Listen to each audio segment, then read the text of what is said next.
Timothy పత్రిక 2వ అధ్యాయము 5వ వచనములో చదువుకుంటే ఏమని ఉంటుందంటే అక్కడ దేవుడు ఒక్కడే, ఆయన ఏమన్నాడు, నరులకును దేవునికి మధ్యవర్తి అయ్యి ఉన్నాడు, ఆయనే క్రీస్తు యేసనే నరుడు. దేవుని నామానికి స్తోత్రములు. దేవుడు ఒక్కడే. ఆ ఒక్కడయ్యున్న దేవుడు ప్రవక్తల నోట ఎందరి నోట ఇప్పుడు మనం చదువుకున్నాం. మోషే, సమూయేలు, అబ్రహాము వీరందరూ కూడా ప్రవచించింది ఆ యేసును గురించే.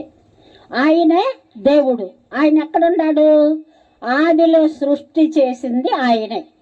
ఆయన లేకుండా ఏది కలగల. ఆయన కలిగిందంతా కూడా ఆయన ద్వారా కలిగింది, ఆయన బట్టి కలిగింది.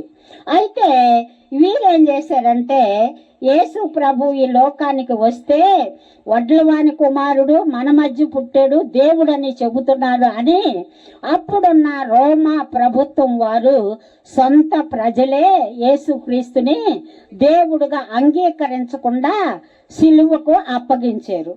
సిలువకు అప్పగించి నరహంతకుడైన బరబ్బను, దొంగను కోరుకున్నారు. పిలాతు అనే గవర్నరు ఆ దినాలలో గవర్నర్ దగ్గరికి తీసుకెళ్లారు యేసు ప్రభుని. తీసుకెళ్తే ఆయన యందు ఏ దోషమో కానరాల. అయితే పండగకు వాడుక గలదు కదా ఖైదీని ఒకరిని విడుదల కనుక నేను యేసు అనబడిన క్రీస్తును విడుదల చేస్తున్నాను అని పిలాతు గారు చెప్పాడు, గవర్నర్ గారు. అయితే ప్రజలందరూ ఏక పట్టున కేకలు వేసి, మాకు బరబ్బను విడుదల చేయి. బరబ్బ అంటే దొంగ, హత్య చేసిన ఆయన, దోసుకునే మనిషి. ఆ దొంగను కోరుకున్నారు. నీతిమంతుడైన యేసును నిరాకరించారు. నిరాకరించి చంపారు. చంపి సిలువేశారు. సిలువేసిన తర్వాత ఆయన, ఎందుకంటే ప్రవక్తలు ఎందరో ప్రవచించిన ప్రవచనములు క్రీస్తునందు నెరవేరాలి కనుక క్రీస్తు నరుడుగా జన్మించాడు. కన్యక గర్భవతి కుమారుని కన్నంటే జననం అంటే దేవుని నామానికి స్తోత్రములు. ఈ లోకములో అనేకులు దేవుళ్ళని పేర్లు పెట్టుకున్నారు, కానీ ఒక్కొక్కరి జన్మ చరిత్రను మనము ఆలోచించాలి. ఎందుకంటే దేవుడు మనకు జ్ఞానం ఇచ్చాడు కాబట్టి జ్ఞానాన్ని బట్టి మనము ఆలోచించాలి. ఈయన దేవుడైన మనిషి ఎలా ఉండాలంటే ఆయన పరిశుద్ధుడుగానే పుట్టాల, పాపము లేనివాడుగానే పుట్టాల. కనుక తల్లి తండ్రి సంబంధమైన అలాగ పుట్టకూడదు. అందుకనే కన్య గర్భవతి కుమారుని కనును ఆయనకి యేసను పేరు పెట్టుదు అని 100 సంవత్సరాల క్రితమే యెషయా గారు ప్రవచించారు. ఆ ప్రవచనము నెరవేరటానికి ఆ కన్య ఆ దినాలలోనంటే చాలా మంది కన్యకులు పరిశుద్ధముగా ఉన్నారంట. వారిలో దేవునికి దయ ప్రాప్తురాలుగా మరియమ్మ కనబడింది.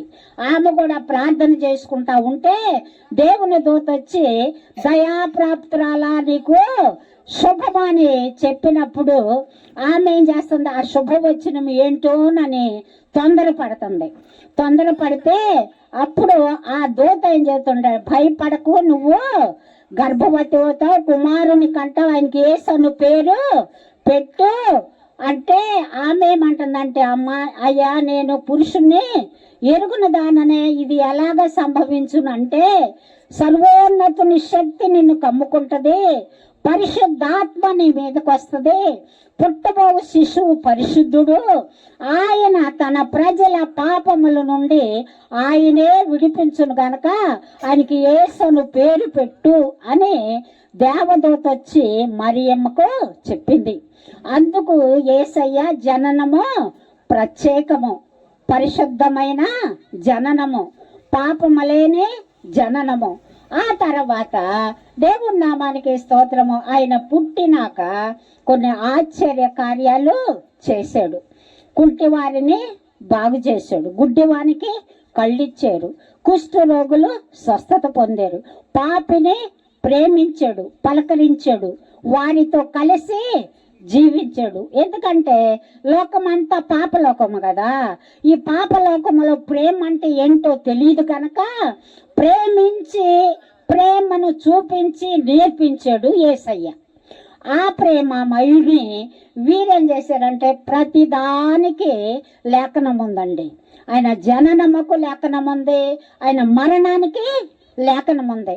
లేఖనము ప్రకారమే ఆయన అదే కొరింథీ పత్రిక 15వ అధ్యాయంలో చెబుతాడు, లేఖనముల ప్రకారముగా క్రీస్తు జన్మించాడు, లేఖనముల ప్రకారముగా ఆయన మరణించాడు, లేఖనముల ప్రకారముగా ఆయన తిరిగి లేచాడు. ఆ లేచిన తర్వాత అనేకులు నమ్మల. ఎందుకంటే ఆయన వెంబడించిన శిష్యులు కూడా యేసయ్య చెప్పిన మాటలను గమనంలోకి ఉంచుకోలే, అర్థం చేసుకోలే. వారు కూడా నమ్మకపోతే యేసు ప్రభువు చనిపోయి తిరిగి లేచిన తర్వాత 40 దినాలు ఎవరైతే అపనమ్మికతో ఉన్నారో వారందరినీ కలుసుకున్నాడు, ప్రత్యక్షమయ్యాడు, వారి అపనమ్మికను తీర్చాడు. శిష్యులు కూడా ఇలాగే ఒక ఇంటిలో కూడుకుంటే వారి మధ్యనొచ్చి యేసయ్య నిలబడి మీకు సమాధానము కలుగును కాక అన్నాడు. ఎందుకంటే ఆయన సమాధానమును కలిగించటానికి, సమాధానము బంధమును మనిషికి దేవునికి కలిగించటానికి లోకానికి వచ్చాడు కనుక ఆయన సమాధానము కలుగును కాక అన్నాడు. అయితే ఆ సమయంలో తోమ లేడు. ఆ తర్వాత తోమ మేము ప్రభుని చూసామంటే ఆయన ఏమంటున్నాడు, నేను నమ్మను, ఆయన గాయాలలో ఏలు పెట్టి చూస్తేనే కానీ నేను నమ్ముతానన్నాడు. అలాగే ప్రభు అందరి హృదయాలు చూచువాడండి. ఈ సమయంలో కూడా మనం ఎక్కడుండి ఏం ఆలోచిస్తున్నామో అది ఆయనకి పూర్తిగా తెలుసు. మనకైతే మనసులు పై రూపమే తెలుసు, కానీ మనసులో ఏం ఆలోచిస్తున్నా మనకైతే అర్థం కాదు. ఆయన దేవుడు, సృష్టికర్త, మనలను పుట్టించిన దేవుడు కాబట్టి మనం ఏం ఆలోచిస్తున్నామో ఆయనకు ఒక్కడికే తెలుసు. ఆయనకి రహస్యం అనేది ఏది లేదు కనుక ఈ మాట ఆయన విని తోమా కూడా ఉన్నప్పుడు వచ్చి మధ్యలో నిలబడితే అప్పుడు అంటున్నాడు, తోమా నీ చెయ్య ఇటు చాపు, నా గాయాల్లో వేలు పెట్టి చూడు అంటే అప్పుడు నా ప్రభువా, నా దేవా అంటున్నాడు. అందుకని యేసయ్య ఏమన్నాడంటే, నీవు చూసి నమ్మితివి కానీ చూడక నమ్మిన వారు ధన్యులు. ఇప్పుడు మనము చూడక ఈ పరిశుద్ధ లేఖనములో ఉన్న సత్యములను మనము నమ్మేము కనుక మనము ధన్యులమే. పరలోక రాజ్యము మనకు తప్పకుండా వస్తుంది ఆయన యందు విశ్వాసం ఉంచితే. అలాగనే యేసు ప్రభు తిరిగి లేచి 40 దినాలు సంచరించి అందరితో కలిసి మాట్లాడాడు. ఈ అమ్మాయిను మార్గమున పోతున్న 2 మనుషులు పోతున్నారు. వాళ్ళు మాట్లాడుకుంటా ఉంటే వారి మధ్యలోకి వచ్చి యేసయ్య ఒక మనిషిగా కదిలిసిపోతుంటే అప్పుడు అంటున్నాడు, వాటిని అడుగుతున్నాడు, మీరు ఎవరిని గురించి మాట్లాడుకున్నా అంటే, నువ్వు ఎరుసలేము లేవా, నీకు ఒక్కడికే తెలీదా ఇలాగ జరిగింది అంటే యేసు ప్రభు లేఖనాలెత్తి వారితో మాట్లాడినప్పుడు వారి హృదయాలు మండినయంట. దేవుని నామానికి స్తోత్రములో హృదయములో మండించే వాక్యము, హృదయములను సరిచేసే వాక్యము, కర్కానము లాంటిది వాక్యము. హృదయమే అగాధమైన లోయ. ఈ అగాధమైన లోయను మలపాలంటే అది యేసయ్య వాక్యమునకే సాధ్యం కనుక దేవుని నామానికి స్తోత్రములు. ఆ తర్వాత ప్రభు అయిన యేసయ్య పరలోకానికి ఆరోహణమై వెళ్ళిపోయాడు. సువార్త మీరు సర్వలోకానికి వెళ్ళి సువార్త ప్రకటించమన్నాడు. సువార్త అంటే యేసయ్య జననము, యేసయ్య జీవిత చరిత్ర, యేసయ్య తిరిగి లేచిన చరిత్ర, తిరిగి రానై ఉన్నాడు.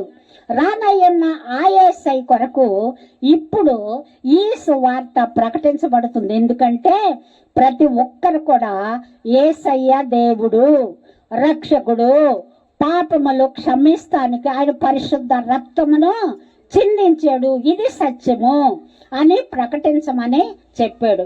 అలాగే ప్రకటిస్తూ ఆ శిష్యులు కూడా చేస్తుంటే యేసయ్య వెళ్ళిపోయాడు కదా ఆరోహణమై, పరిశుద్ధాత్మ వచ్చాడు.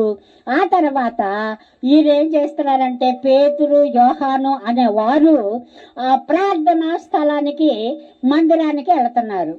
ఒక కుంటివాడు, అది పుట్టినది మొదలుకుని కుంటివాడంట, ఆ శృంగారం అనే దేవాలయం ఎదుట కూర్చొని భిక్షం అడుక్కుంటున్నాడు. వచ్చే పోయే వాళ్ళ దగ్గర సందాలు అడుక్కుని ఆయన జీవనము సంపాదించుకుంటున్నాడు. అయితే ఈ పేతురు యోహానులు వెళ్తుంటే వారి వైపు తేరి చూస్తున్నాడంట. అప్పుడు పేతురు యోహానులు ఏమంటున్నారంటే, మీరెందుకు మా వైపు చూస్తున్నావు? మా దగ్గర ఎండి కానీ బంగారం కానీ లేదు, మాకు కలిగిందే నీకు ఇస్తున్నామన్నారు. వారికి ఏమి కలిగిందండి? యేసు నామము కలిగింది. ఇకేమి వాళ్ళ దగ్గర ఎండి బంగారాలు ఏమి లేవు, యేసు నామము కలిగింది. కాబట్టి వారు ఏమన్నారంటే ఆ కుంటివానితో, నజరేయుడైన యేసు నామమున నువ్వు లేచి నడువమన్నాడు. ఆయన పుట్టిన మొదలుకుని కుంటివాడిని కాళ్ళంట నరాలు సడిలిని అంట, సడిలి లేచి నిలబడ్డాడంట. నిలబడి నడుచుచు గంతులు వేయుచు చర్చిలోకి మందిరంలోకి వెళ్ళాడంట. ఈ సంగతి చూసిన వారందరూ కూడా పేతురు యోహానులను పట్టుకుని వారి దగ్గర గుంపులు కూడి మాట్లాడుతుంటే వారితో మాట్లాడిన సంభాషణ ఇప్పుడు మనము చదువుకున్నది. అందుకని అంటున్నాడు, ఇశ్రాయేలీయులారా, మీరెందుకు వీని విషయమై ఎందుకు ఆశ్చర్యపడుచున్నారు? మా సొంత శక్తి చేతనైనను మా భక్తి బలము చేతనైనను వీనికి నడువునట్లుగా మేము శక్తినిచ్చిన వారము కాము. అబ్రహాము, ఇస్సాకు, యాకోబు అను దేవుడు అనగా మన పితరుల దేవుడు తన సేవకుడైన యేసును మహిమపరచుచున్నాడు. మీరు ఆయన్ని అప్పగించితిరి. పిలాతు ఆయనను విడుదల చేయుటకు నిశ్చయించినప్పుడు మీరు అతని ఎదుట ఆయనను నిరాకరించితిరి. దేవుని నామానికి స్తోత్రములు. హల్లెలూయా. మనం ఇప్పుడు కూడా దేవుని సువార్త 2000 సంవత్సరముల క్రితము నుండి సువార్త ఈ రీతిగా వినబడుతుంది, వీధుల్లో వినబడుతుంది.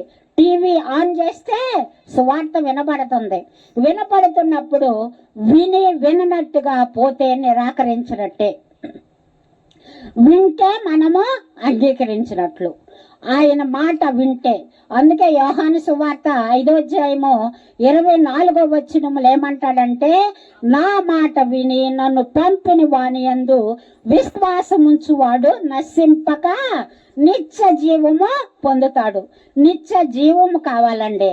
మనుషులందరూ ఆది తల్లిదండ్రులు చేసిన పాపానికి అందరికీ మరణము సంప్రాప్తమైంది. మరణం అంటే మరలా మీరు ఆలోచించవచ్చు, శారీర మరణం కాదండి. శారీర మరణం ఎవరైనా పుట్టిన ప్రతి వ్యక్తి చనిపోవలసిందే. ఆత్మీయ మరణం ఉంది. దేవునికి మనిషికి మధ్యన ఏర్పడింది. ఆ మరణము తొలగిపోవాలంటే యేసు నామమందు విశ్వాసం ఉంచాల. యేసు ప్రభువా, నా పాపముల కొరకు నువ్వు పరము నుండి దిగి వచ్చి నా శిక్ష అంతటిని భరించవయ్యా, నా పాపములకు క్షమాభిక్ష నువ్వు పెట్టేవయ్యా, నన్ను క్షమించయ్యా అని నీవు ఎక్కడ ఉండి మోకరించి అడిగితే నీ హృదయాలను యేసయ్య చూస్తాడండి.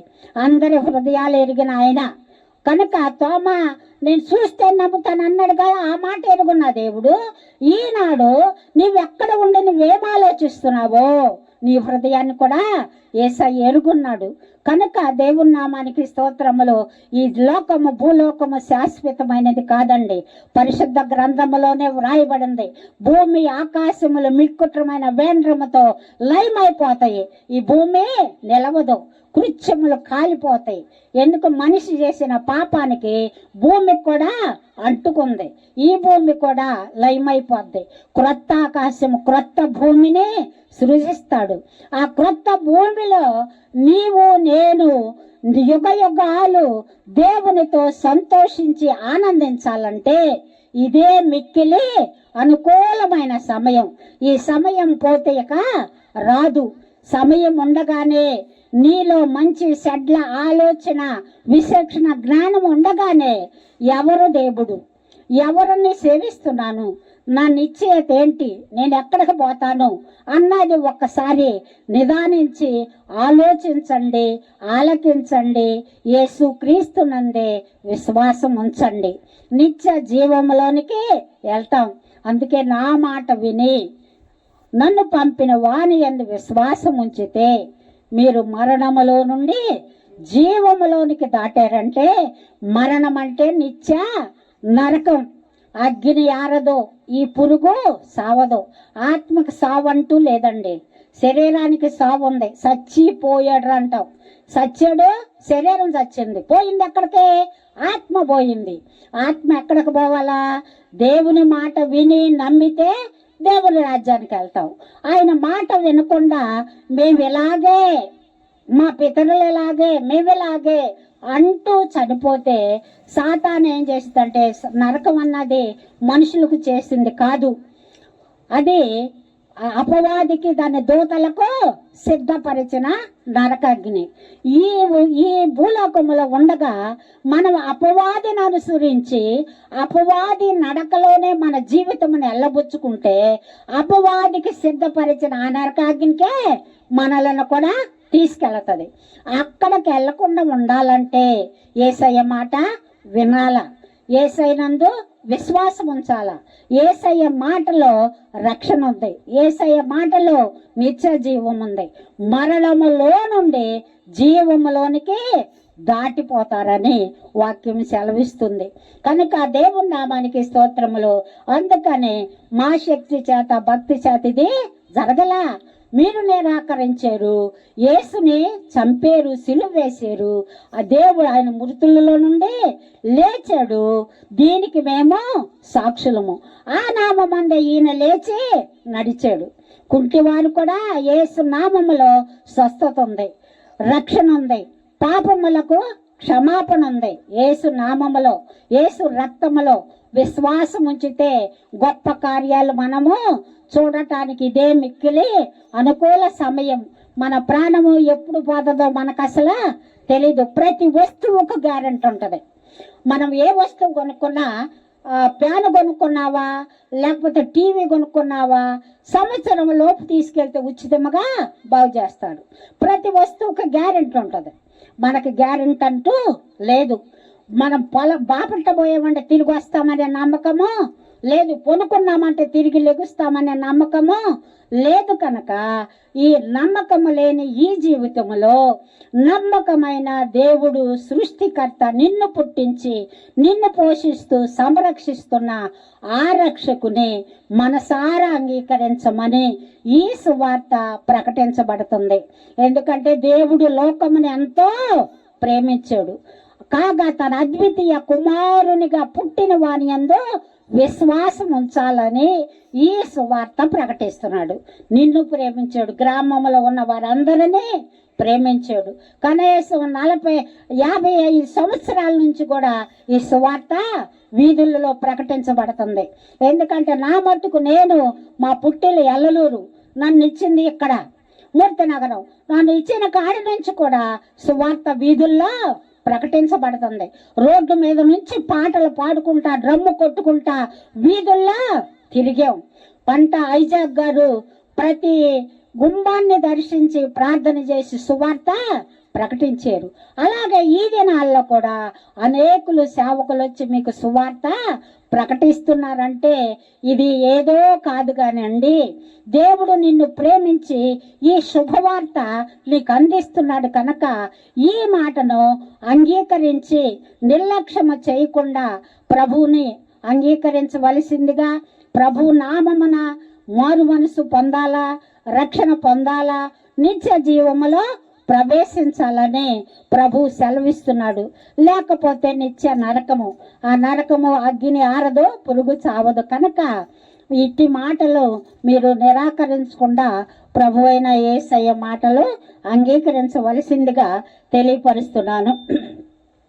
పాతాళ గుండము బహు భయంకర గండము, పాతాళ గుండము బహు భయంకర గండము, ఏడ్పు ఉండు నరకమందు పండ్లు కొరుకుచుందురు, ఏడ్పు ఉండు నరకమందు పండ్లు కొరుకుచుందురు, గొప్పవలే మంటలుండు మండుచుందురందులో, గొప్పవలే మంటలుండు మండుచుందురందులో, పాతాళ గుండము బహు భయంకర గండము, పాతాళ గుండము బహు భయంకర గండము, చుట్ట బీడి సిగరెట్లు చెట్టుగా మరి కాల్చిన, చుట్ట బీడి సిగరెట్లు చెట్టుగా మరి కాల్చిన, చెట్ట చివర కగ్నిలో చిందులేయుతుందువు, చెట్ట చివర కగ్నిలో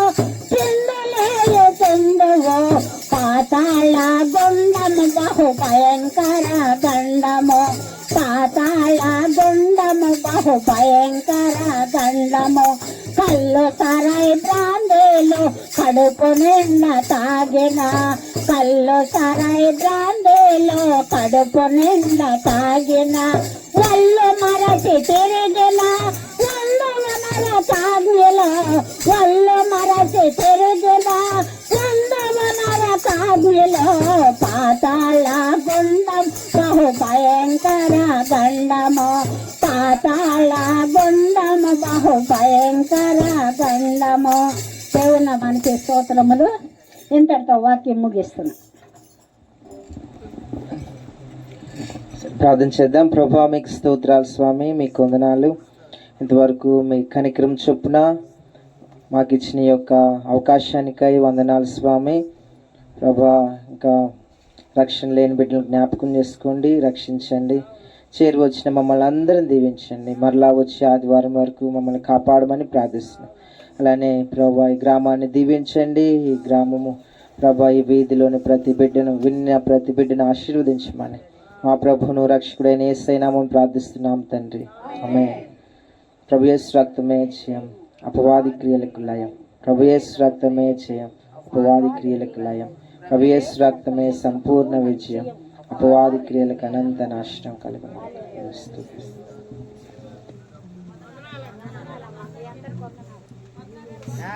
ఎన్ని గంటలకు వచ్చారు మీరు? ఇప్పుడేనా బాదుకు వచ్చారా? ఇంకా రాలేదనుకో నేను మెలకొని కూర్చున్నా. నాకు టైం జరిగిపోయా. ఎన్ని గంటలకు వచ్చారు మీరు? వచ్చాలే.